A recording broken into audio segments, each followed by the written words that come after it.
today two new future tenses. We're going to look at the future perfect and the future continuous. We're going to start with the future perfect. How it's constructed and what we use it for. Okay, so how is it constructed? We're going to have will, the auxiliary for the future, plus have, plus the past participle of the verb. So what do we use the future perfect for? We use it to talk about something that is going to be finished by a certain time in the future. We frequently use the future perfect with the expressions by plus a time. So by Saturday, by next week, by next year. Or we use it with in plus a period of time. So in 6 months, in a week, in a couple of days. So recapping, future perfect, we use will plus have plus past participle, and it's used to talk about something that is going to be finished by a certain time using an expression of time. So let's look at some examples. First example, the decorators will have finished painting our flat by Tuesday, so we can move back then. Okay, so what I'm talking about is the timeline. Come Tuesday, the flat will be painted. So it's a future time and the action will be finished. Laura won't have arrived for dinner, so I'm going to put some food in the oven for her. So if you imagine we have dinner, Laura won't make it in time, we would have finished dinner by the time she arrives. So I'm going to save some food for her. Third example, the football club will have built the new stadium in 6 months' time.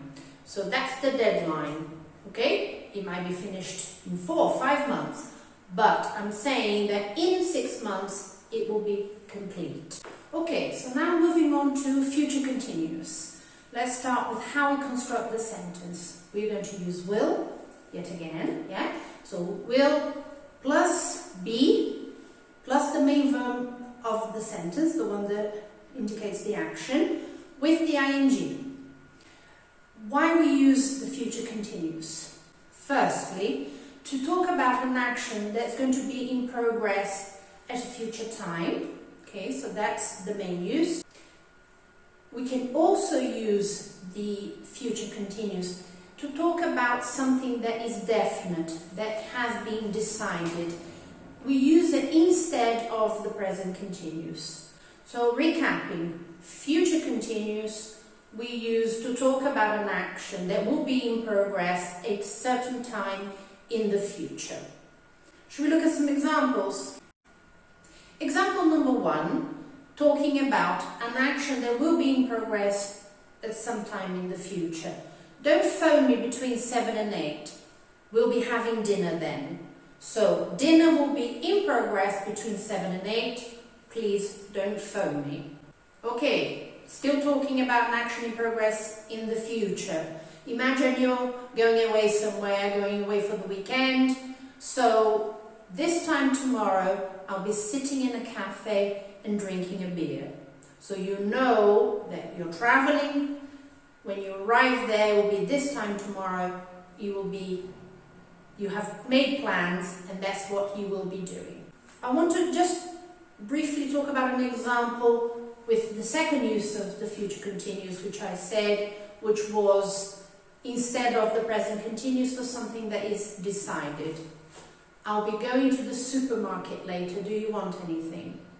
Okay, I could use the present continuous. I'm going to the supermarket later. It's been decided. But I can also use the future continuous. It's just another alternative to express the same thing. I hope that's clear for you. Try and use those next time you're talking about future actions.